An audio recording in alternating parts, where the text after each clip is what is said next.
So joining me today here on the first episode of 50 Shades of Slaids is Girish Pradan from Girish and the Chronicles, who are about to embark on their first ever Australian tour, starting in around about a week. I think we're about 8 days out. So welcome to the Rock Pit, Girish, and thank you for your time. How are you, my friend? I'm doing good. Thank you so much. That's the way. So obviously, the first Australian tour is kicking off next week in Brisbane. Um, for those of us out there that may not be familiar with the band, can we just run through a quick history of the band? And I mean, I think your story is quite incredible. So, you know, according to the internet, the band started in 2006. Is that correct? Yeah, technically that's correct. We started performing together at around that time. Yeah. So tell me about those really early days, the formative days of the band and your influences and what made you want to do what you do today. Basically, around that time, I was doing my engineering, and then I just decided, you know what, I gotta just follow my heart, and that's when I just dropped my college, and then I decided to form a band. So I had met our lead guitarist at around that time because we used to have this annual music competition festival kind of a thing in our college. That's where I met Suraj, our lead guitarist. And I called him up, let's start something. And then, he introduced me to Nags, our current drummer as well. Yogesh is my own brother. We are siblings, so we've been doing this forever together. So we kind of started performing in these small, pubs and stuff. Like we had no clue what we were doing basically because no one had ever taken anyone before us, no one had ever imagined that you could just form a rock band and then especially singing in English and like go out there, So it was like unheard of. So we are just randomly performing everywhere we could, and but eventually I had to, kind of I knew that this was not gonna work out this way, so I had to go explore. I went to Delhi, I went to Gurgaon, and I even stayed in Nepal for a year, discovering the scene, exploring the scene, and eventually I came back. But yeah, those early days were kind of like that. We were just kind of covering songs by Aerosmith, Guns N' Roses, trying to write our own songs and stuff like that. So we were just probably kind of getting to know each other, I guess. For sure. And for you, I mean, who are your earliest musical influences and what was it that made you want to play rock and roll? It started with Eagles, out there at that era was all about, you the place where I come from is Sikkim. So it's a small the capital is Gangtok. It's a very small hill station, and especially in the hilly regions and the northeastern part of India, there are a lot of guitar enthusiasts, you could say. A lot of people are into like rock music and into guitars basically, especially from people folks from my generation. And yeah, so we all would have to learn Hotel California to prove ourselves, as kids. So that's where it all started, because thankfully there was, of course, MTV and stuff like that. They were still showing some of the old videos, Yeah. and our local channel, cable channel, we would always put on this Hell Freezes Over concert by Eagles, the unplugged one, So, Yeah. so that's where it started. And eventually we started discovering other bands like Iron Maiden, Bon Jovi, Skid Row, Guns N' Roses. The floodgates opened eventually, I guess. So, yeah, we just, we would look at the videos, we would listen to the tapes, try transcribing that on our guitar and stuff like that. Yeah. Yeah, fantastic stuff. And I think that's where it all started for most of us. I mean, my love of music started through a show that we had out here that ran through the 70s and the 80s called Countdown. And it introduced me to so many bands and so much music. And it Okay. was such an important part of my youth in what I discovered. But you guys actually took a slightly different path come 2009, where you launched yourselves on YouTube and started to put yourselves out there. For you, was that the most obvious way to reach the world from inside India? You could say that because, coming from that side of India, it's you could say a place like Sikkim or a lot of the northeastern part of India is kind of, really far off from the rest of the country, media wise. The culture is really different. And, I mean, every part of India is very different to each other. But still, for us, it was like just kind of, it felt impossible for us to showcase our talents in other parts of the country or anywhere else, So thankfully, it was around that time like YouTube happened, right? So it was like a great chance for musicians and bands like us to just put our music, put our, whatever, maybe I'm just covering a song. I used to upload a lot of these unplugged covers, that I used to do back in the day. And I used to get a lot of attention for that, especially from other countries, my videos would reach to places in Canada, in the US, and other parts of the world. And eventually, YouTube kind of became our primary stage. I don't know what's that called? A platform, Well, yeah. Yeah, and so that way you're right. YouTube was like the most important factor for us at that time. Yeah. So you go in 2014. You go and record your debut album for Universal Music India called "Back on Earth." Yeah. How did that deal come about? I mean, how did you break into an industry that probably didn't support rock Yeah. as So a national genre, I guess. true, true. Basically, we were kind of earning a lot of name for ourselves during 2009 and 2014. In fact, at around it was in 2012, the entire band even shifted to Hong Kong for a year. So we were like a house band in a club. We were just playing all these, Yeah, right. we were kind of a lot. There were a lot of Filipino bands and musicians doing that in that side of the world, So we also kind of we were invited. We said why not? We were all about adventures. We were like taking every opportunity that we got. So that also felt like the same thing, and we we felt like it was really important for us as a band to become a tight unit, And these kind of places would help you get that.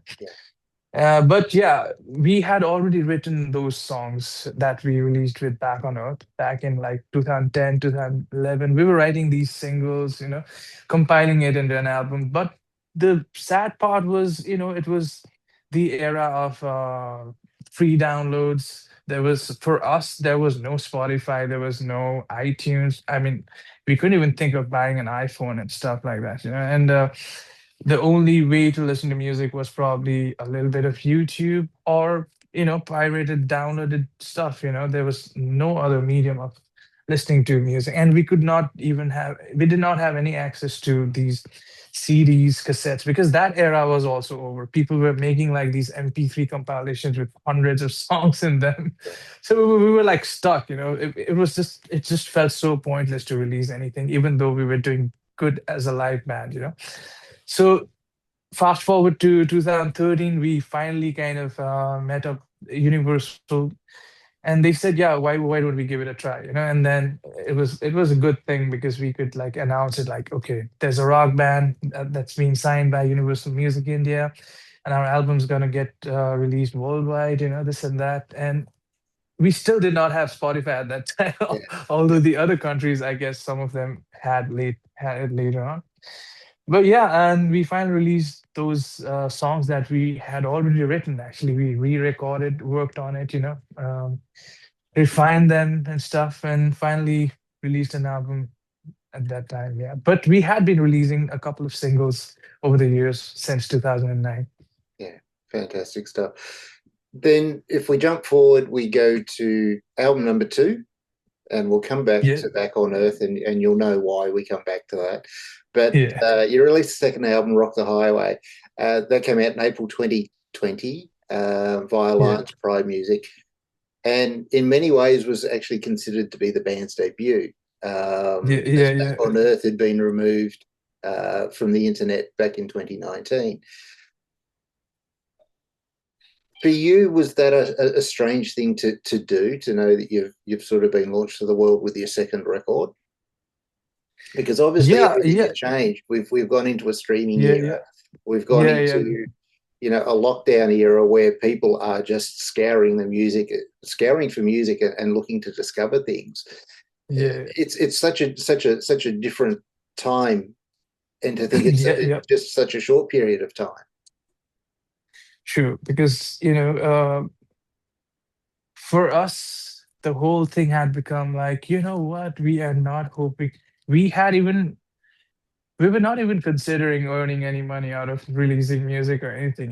We just wanted to be recognized. Hmm. That we are this band, we do this kind of music, and we hope that people take notice. So you could say, from back on Earth, which was like 2014 till around 2018, these were like just we it was almost kind of like giving up, because although I was aware of some of these labels like Frontiers, for example, I was kind of getting to know these. Okay, so there are bands like us releasing Yeah, this kind of music out there, but it was not easy to approach them being an Indian band, especially coming out of this remote town, and but finally we decided, we kind of I think we kind of discovered a few bands doing really good. I think Steel Panther was one of them. I was like, I became hopeful after I saw a couple of Steel Panther videos. I'm like,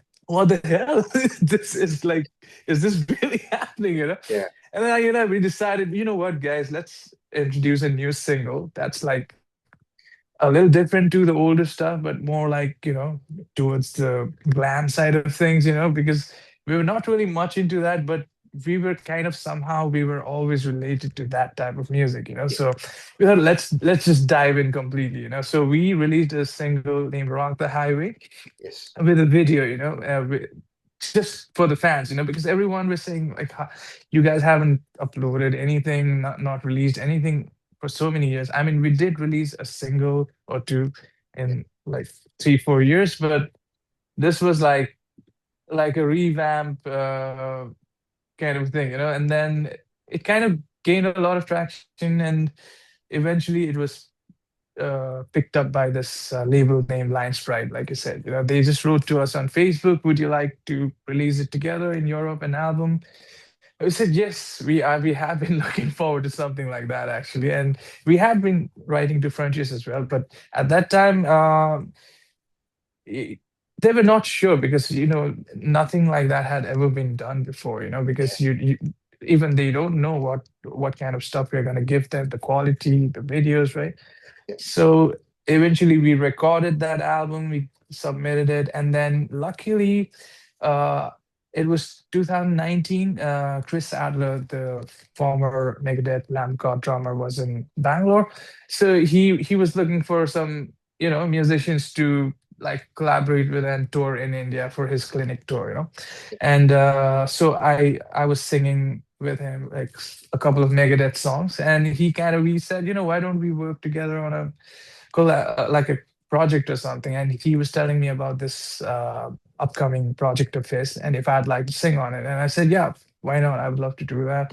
So we became friends. I started recording with them, but the good thing was it was around that time when we submitted the video for Rock and Roll Is Here to Stay, So, and then the guitarist, and both Chris and the guitarist of Firstborn, now we're called Firstborn, the other band.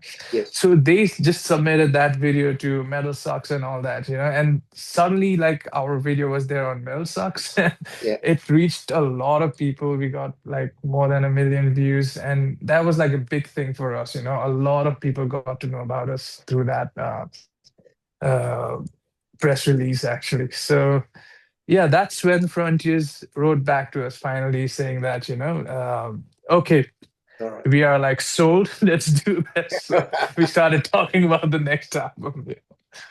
And it's funny that you mentioned Firstborn because that is actually my introduction to you. So, Oh, okay, okay. it, and it may have even been that Metal Sucks post that you were talking about that first sort of caught me. Again, we're in the on the verge of a global lockdown, and I'm looking for music, and it's like Chris Adler, Once James again, James yeah, James Lomenzo, and this guy yeah. with this incredible voice just blew me away, and that started sort of the whole journey into to you guys and the back catalogue and needing to know more about you all. So from that, I mean, what an opportunity for the band as well. So Yeah, totally. And I'm really thankful to them for what they did. It really helped us at that time. And especially during lockdown, people were hungry for more music and everything. It kind of maybe we couldn't tour much, but somehow people were digging the music more, I guess. absolutely, we all found a different place with it and for it, at that time. So, as you mentioned, you then get approached by Frontiers and everything locks in. And, come 2023, we get back to Earth again, just re-recorded, reimagined, and reworked. From No, that no, no, original. no. Before that, actually, we released "Hail to the Heroes" Oh, yeah, there was, sorry. with them. Yeah, yeah, Yeah, yeah. sorry. Yeah, that was 2022. Sorry, Hail to the Yeah, Hero. yeah, Was yeah, 2022. Sorry, my bad. Um, and that being the first record for Frontiers, I mean, the support that you got from the that was actually a multi album deal. You're still in yeah. contract with Frontiers?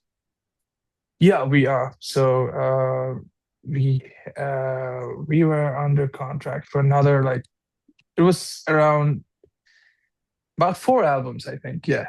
So first one was "Hail to the Heroes," and that got quite a good response from a lot of Yeah. new fans, I would say, from the Frontier side of audience, I guess.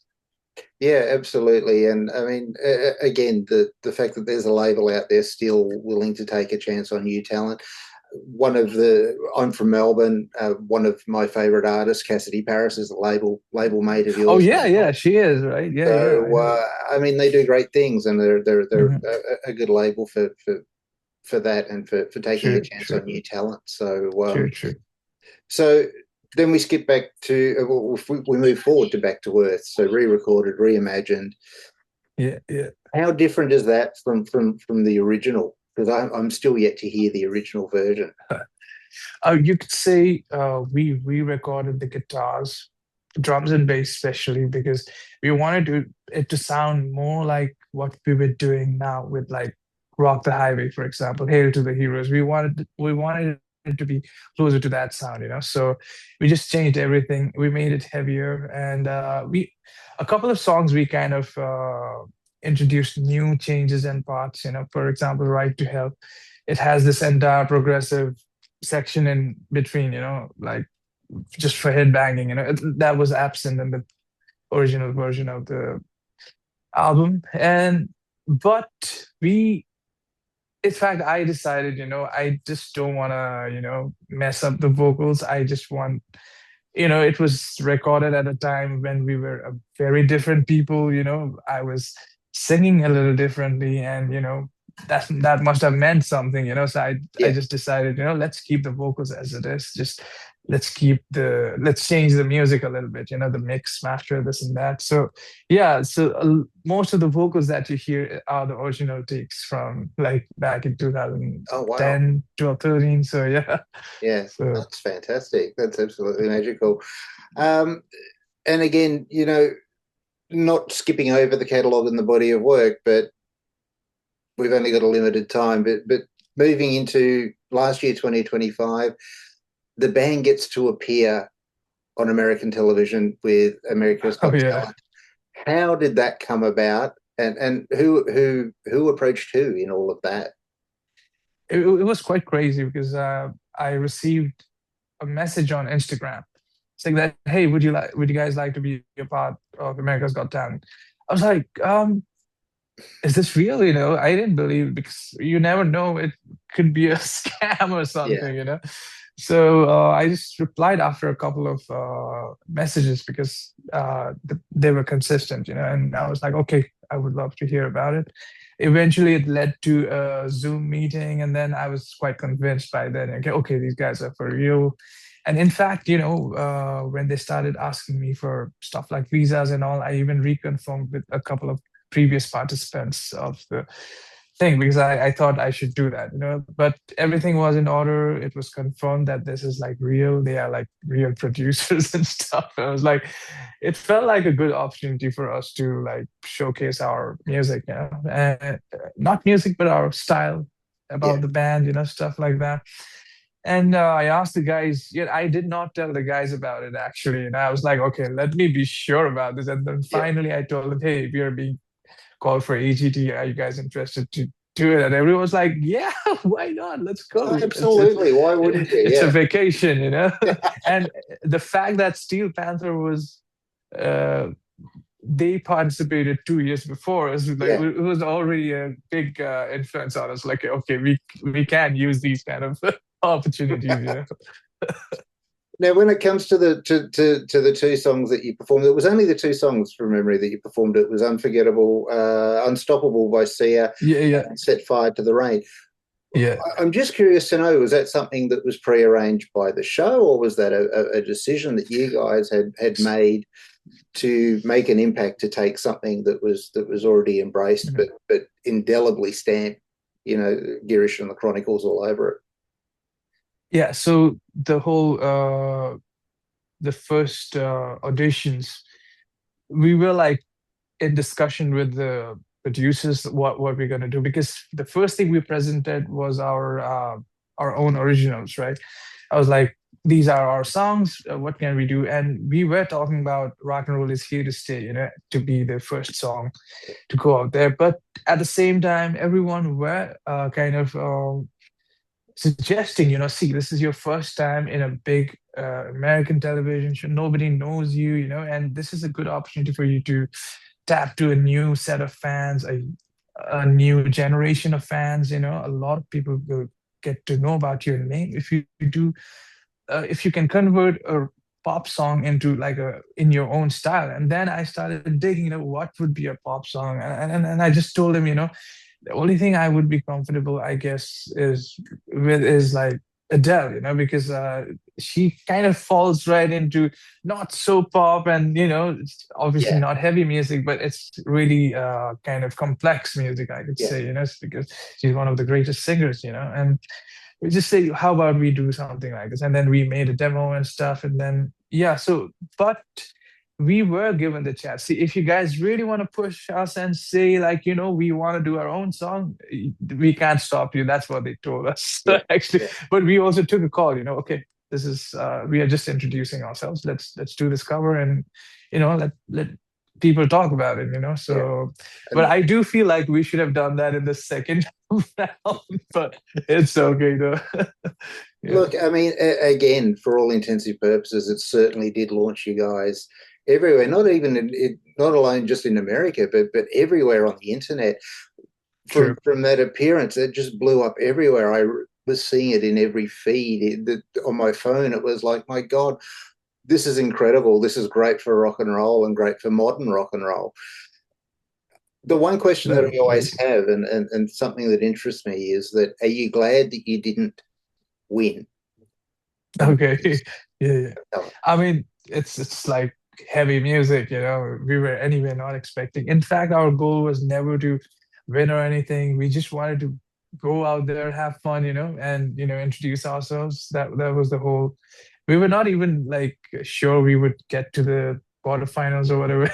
We just thought, But the kind of appreciation we got from the judges and the audience and everyone over the internet, Yeah, that was like, okay, that gave us a lot of encouragement. Yeah. fantastic. And I guess, in the last sort of 6 months since that, I mean, you guys have probably been busy touring and working on schedules. Was Australia always on your radar to tour? Yeah, I mean, Australia and even the US, because we did uh, tour a little bit of Europe over the years. but we always wanted to go further, and Australia is, we've always related Australia with AC/DC, so Yeah, for us, that would be like a pilgrimage kind of a tour. yeah, So it just feels so good that, we are actually going to a land of rock and roll, it is truly because we even indirectly opened for Airborne as well, in yeah, Switzerland. We were a yeah, part of the same festival. It yeah, was like, so we've always wondered how the rock scene is over there, so yeah. we're just really hoping to rock together with everyone. Yeah, it'll be absolutely fantastic. But I mean, what a resume you guys have built in the meantime. You've played with Guns N' Roses, Skid Row, Hollywood Vampires, and Alter Bridge, just to name a couple. Um, Obviously, all different types of environments, from a stadium to a club to a theatre or whatever. Do you have a preference to play at this stage? Oh, well, not really, man. We would really, really love to. I mean, it's every band's dream to perform at those big festivals like Walking, Download and all those festivals. So I think that's the next step we are looking forward to. Like, I hope it happens. We're working on a new album right now, right? So we are probably going to release it this year, Yeah, and so just hoping that things get bigger, yeah, yeah, but we still want to play those clubs and stuff because personally, that's what I enjoy the most, actually. yeah, yeah, The big festivals are like, for the namesake, but the real fun, I think, is still in the clubs. yeah, yeah, for sure. So, and again, obviously, you're doing three of the five dates for the Australian and New Zealand tour with buddies of mine, Shotgun Mistress. What a great pairing! What a great bunch of guys! You'll have an absolute blast with those guys. How did you come across Shotgun Mistress?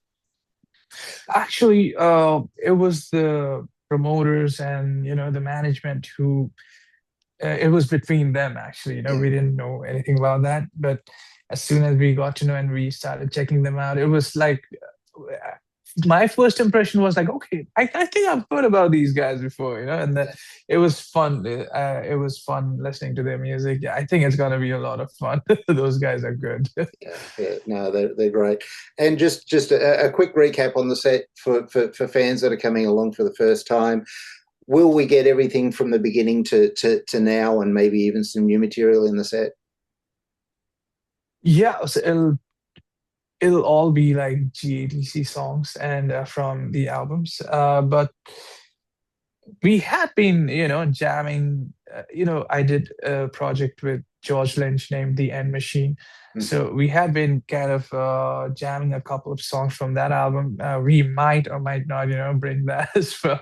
Yeah, But yeah, but we want to like just give everything from every album that we have, and just kind of introduce our stuff to new listeners and just make sure everybody have fun, So, what do you suggest? What kind of audience are we expecting? Do they just want rock and roll or some ballads, or what kind of? look, I think you could throw a couple of ballads in, but we are predominantly in Melbourne here, a rock crowd. So Okay, the louder so the heavier, the fast, more the energy, faster and louder, the better.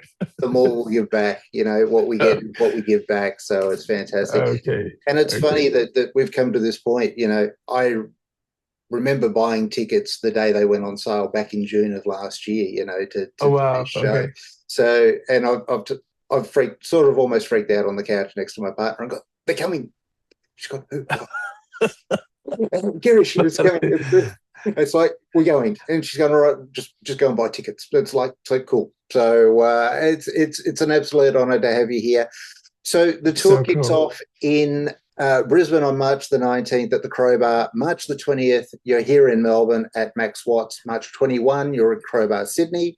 March 22, you take the trip over to New Zealand, where you play the studio, the venue in Auckland, and then you head back to the birthplace of the late great Bon Scott in Perth, Western Australia, where you play Victoria Gardens on March 28th. I'm stoked that you guys actually get a little bit of time here in Australia to enjoy it all. Yeah. Thanks. Thanks a lot. So, in all of that, Thank you so much for your time, Girish. I know we are Thank running you. over time, and I do apologise so much. But thank you so much for your generosity and your time, and we'll see you out here in Australia Thank you. in about 10 days. Thank you so much for Yeah, your we'll time see again, my you. friend. Let's have fun. Will do. Thank you.